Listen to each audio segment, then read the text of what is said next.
Hi, my name is Bhavya Mangla. I am working with DMEGL. Today I am going to talk about a very interesting topic, that is zero defect sampling plan.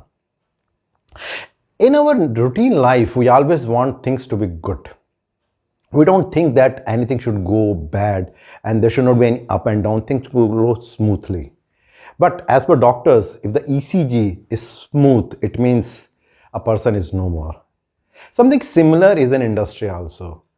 Both the organization who is manufacturing the goods as well as the customer, they both expect that everything should be good. But in real scenario, that does not happen. And here comes the role of sampling, wherein based on few samples, the organization decides that whether that lot should be accepted or not.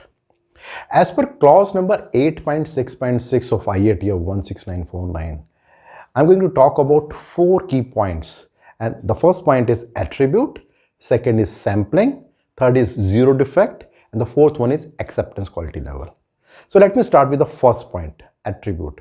When we say attribute, it means it is a quality characteristics which meets the requirement or does not meet the requirement. We cannot measure it, but we say that whether it is good or bad. Say for example, we are using a gauge, and by using a gauge, we say that whether this particular component is fulfilling the dimensions or not. Let me take another example. In a hospital, when we are checking the temperature of 100 people, we can say that out of 100 people, for 95 people, the temperature is within specification and 5 it is not within specification. So this is attribute data. But when we say that the temperature of person is say 98.3, so it's a variable data. Here comes point number 2, sampling. Now it's a statistical study based on which an organization picks few samples from a big lot and try to see that whether it is complying to the requirement or not. And there are different ways of doing the sampling. It can be random sampling, double sampling, stratified sampling, or maybe other different kind of sampling that can be used. Here comes point number 3, acceptance level. Now acceptance level means that when a sample is being taken, say out of 1000 pieces, there is a sample of 100 pieces. How to decide that whether that lot should be accepted or not? And there are different acceptance level. It can be 0.15% or 1% or 2.5% depending upon the criticality. So if it is a safety related product or a product which has a legal binding, or say for example it is related to some medical emergencies, product can be used there. So in that case, acceptance quality level, that percentage will be very low because nobody want to take any chances that in case any problem comes, then what will happen. But if it is not that critical, in that case the acceptance quality level can be more. Say for example, it can be 1.5% or 2.5% depending upon the chart which is as per IS 2500, which is given there. And based on that, organization can decide that what should be the acceptance quality level. Here brings point number 4, zero defect sampling plan. Now this particular term is coined by Philip Crosby in 1965, and since then it has become very popular. When we say zero defect, the intent is that there should not be any defect that should be produced. Now technically speaking, it is not practically possible that there is no defect, but still it is being assumed. Say for example, as per Six Sigma, it is 3.4 per million. So here the intent is that if we are producing a 1 million product, if it is 3.4 defects, we assume that it is zero defect. And in practical scenario, we all know that number of defects are generally much more than that.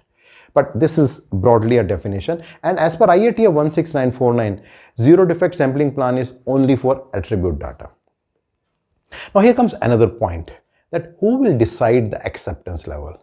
So generally either the customer will decide about it, or maybe based on the risk analysis, organization can decide that what can be the acceptance quality level. Now what will happen if the organization does not meet acceptance quality level? So it will lead to customer dissatisfaction, the loyalty of the customer towards the manufacturer that will go down. It will increase the cost of production for the organization, and employee satisfaction or employee morale will always be low because there will be a lot of rejections that is going to come. Now take it in another way. In case acceptance quality level is meeting the requirement, what will happen? Obviously it will be that other part, like customer loyalty will be more, customer satisfaction will be very high, the number of rejections as well as the cost of production will be low, employee morale will be high. Now, finally, talk about the industry scenario. What exactly is happening in industry?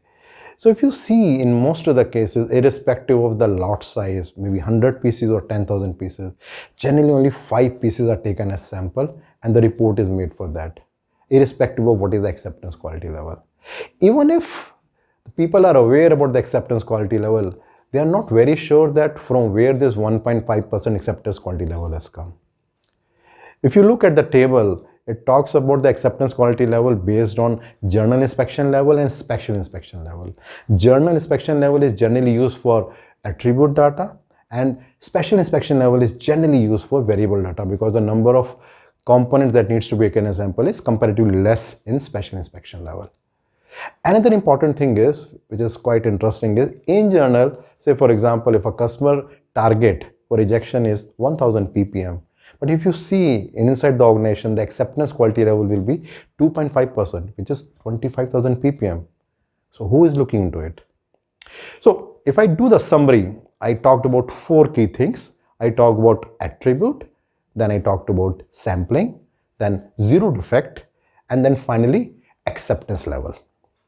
In case you want to know a little bit more in depth about this particular video, you can click the blue link and you will find this information in more detail. And in case you want to know about these videos regularly, you can subscribe to my YouTube channel. Thank you.